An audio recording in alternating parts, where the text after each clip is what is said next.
আব্দুল্লাহ বিন আমর রাদিয়াল্লাহু তাআলা আনহু বলেন, এক ব্যক্তি নবী করিম সাল্লাল্লাহু আলাইহি ওয়াসাল্লামের কাছে জিহাদের অনুমতি চাইলেন। তিনি বললেন, নবী করিম সাল্লাল্লাহু আলাইহি ওয়াসাল্লাম বলেন, তোমার কি পিতামাতা বেঁচে আছেন? লোকটি বলল, জি বেঁচে আছেন। নবী করিম সাল্লাল্লাহু আলাইহি ওয়াসাল্লাম বলেন, তাহলে তুমি তাদের খেদমত করো, এটাই তোমার জন্য জিহাদ। সকলে বলি সুবহানাল্লাহ। ওয়া ক্বাদা রাব্বুকা আল্লা তা'বুদু ইল্লা ইয়্যাহু ওয়া বিল ওয়ালিদাইনি ইহসানা ইম্মা ইয়াবলুগান্না 'ইনদাকাল কিবরা আহাদুহুমা আও কিলাহুমা فلا تقل لهما اف ولا تنهرهما وقل لهما قولا كريما صدق الله العظيم وقال النبي صلى الله عليه وسلم رضا الرب في رضا الوالد وسخط الرب في سخط الوالد أو كما قال عليه الصلاة والسلام। আমার বক্তব্য বিষয় হচ্ছে যে সন্তানের প্রতি পিতামাতার হক তথা দায়িত্ব ও কর্তব্য সংক্রান্ত বিষয়ে কিছু আলোকপাত করতে চলেছি। প্রিয় শ্রোতা মণ্ডলী, আমরা প্রত্যেকেই দুনিয়ায় জন্মগ্রহণ করেছি পিতামাতার মাধ্যমে, পিতার ঔরসে ও মায়ের গর্ভে। অতএব জন্মদাতা পিতা জন্মধারিণী মায়ের সাথে যেমন সম্পর্ক আমাদের ঘনিষ্ঠ, তেমনই তাদের প্রতি আমাদের দায়িত্ব ও কর্তব্য অপরিসীম। আমাদের জীবনে তাদের ঋণ পরিশোধ করা সম্ভব নয়। এই সম্পর্কে আল্লাহ সুবহানাহু ওয়া তাআলা সূরা নিসা 36 নম্বর আয়াতের মধ্যে বলেন, ওয়া আবুদুল্লাহ ওয়া লা তুশরিকু বিহি শাইআন ওয়া বিল ওয়ালিদাইনি ইহসানা। আর তোমরা আল্লাহ তাআলার ইবাদত করো এবং তার সাথে কাউকে শরীক করো না, এবং পিতামাতার সাথে তোমরা সৎ ব্যবহার করো। এই সম্পর্কে আল্লাহ সুবহানাহু ওয়া তাআলা সূরা আল-বাকারা 82 নম্বর আয়াতের মধ্যে আরো বলেন, লা তা'বুদুনা ইল্লাল্লাহ ওয়া বিল ওয়ালিদাইনি ইহসানা। তোমরা আল্লাহ ছাড়া আর কারোর ইবাদত করো না, এবং পিতামাতার সাথে তোমরা অবশ্যই ভালো ব্যবহার করবে। আল্লাহ সুবহানাহু ওয়া তাআলা এই সম্পর্কে সূরা বানী ইসরাঈল 23 নম্বর আয়াতের মধ্যে বলেন, ওয়া ক্বাদা রাব্বুকা আল্লা তা'বুদু ইল্লা ইয়্যাহু ওয়া বিল ওয়ালিদাইনি ইহসানা ইম্মা ইয়াবলুগান্না 'ইনদাকাল কিবরা আহাদুহুমা আও কিলাহুমা ফালা তাকুল লাহুমা উফফিন ওয়া লা তানহারহুমা ওয়া কুল লাহুমা কওলান কারীমা।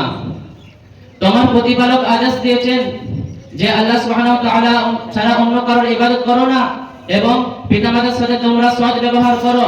পিতামাতা কোনো একজন কিংবা যদি তোমার কাছে বৃদ্ধ অবস্থায় পৌঁছে যায়, তবে তাদেরকে তুমি উফ পর্যন্ত বলো না, তাদেরকে তুমি ধমক দিও না, বরং তাদের সাথে তোমরা সম্মানজনক কথা বলো। প্রিয় শ্রোতা মণ্ডলী, আয়াতের মধ্যে আল্লাহ সুবহানাহু ওয়া তাআলার ইবাদত করার পরেই পিতামাতার সাথে সৎ ব্যবহার করার আদেশ দেওয়া হয়েছে। এর দ্বারা এই বিষয়ের গুরুত্ব খুব সহজেই উপলব্ধি করা যায়। মনে রাখতে হবে, এটা আল্লাহ তাআলার হুকুম, অতএব নিঃসন্দেহে মেনে নেওয়া একজন মুমিনের দায়িত্ব ও কর্তব্য। পিতার সন্তুষ্টিতে আল্লাহ সন্তুষ্টি। সহিহ তিরমিজি 899 নম্বর হাদিস, আব্দুল্লাহ বিন আমর রাদিয়াল্লাহু তাআলা আনহু বর্ণিত, নবী করিম সাল্লাল্লাহু আলাইহি ওয়াসাল্লাম বলেন, রিদা রাব্বি ফি রিদাল ওয়ালিদি ওয়া সাখাতা রাব্বি ফি সাখাতিল ওয়ালিদি। পিতার সন্তুষ্টিতে আল্লাহ সন্তুষ্টি এবং পিতার অসন্তুষ্টিতে আল্লাহ অসন্তুষ্টি।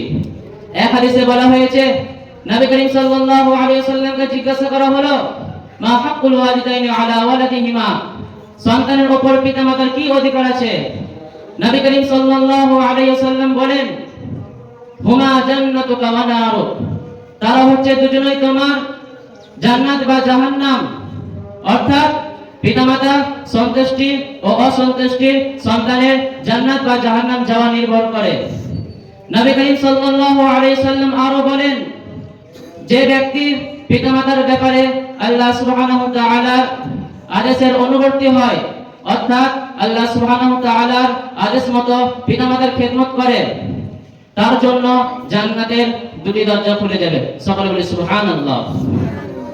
প্রিয় শ্রোতা মণ্ডলী, আর যে ব্যক্তি পিতামাতার ব্যাপারে আল্লাহ সুবহানাহু ওয়া তাআলার আদেশ না মানে, তার জন্য জাহান্নামের দুটি দরজা খুলে যাবে।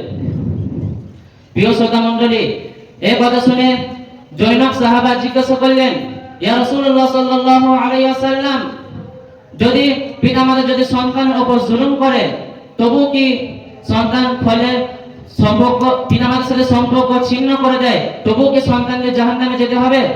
নবী করিম সাল্লাল্লাহু আলাইহি ওয়াসাল্লাম বলেন, ওয়া ইন যালামা, হ্যাঁ, পিতামাতা যদি সন্তানের উপর জুলুম করে থাকে, তবুও তাদের অবাধ্য হলে সন্তানদের জাহান্নামে যেতে হবে।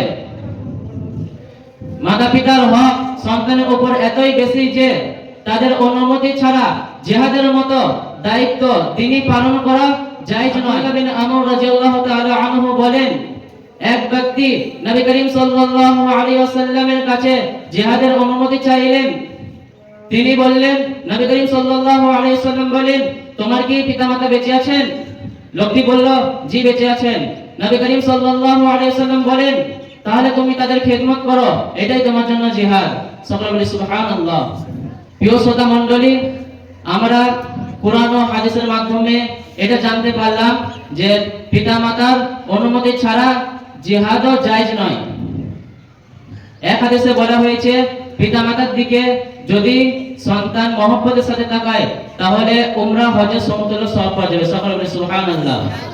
তো প্রিয় শ্রোতা মণ্ডলী ও ঈমানদার ভাইরা, আমরা পিতামাতার সাথে সৎ ব্যবহার করব, পিতামাতার সাথে বেয়াদবি করব না, পিতামাতাকে কষ্ট দিব না, পিতামাতার কথার বাইরে চলব না। এতে এই বলে আমার বক্তব্য এটি করছি। ওয়া আখিরু দাওয়ানা আলহামদুলিল্লাহি রাব্বিল আলামিন। আসসালামু আলাইকুম ওয়া রাহমাতুল্লাহি ওয়া বারাকাতুহু।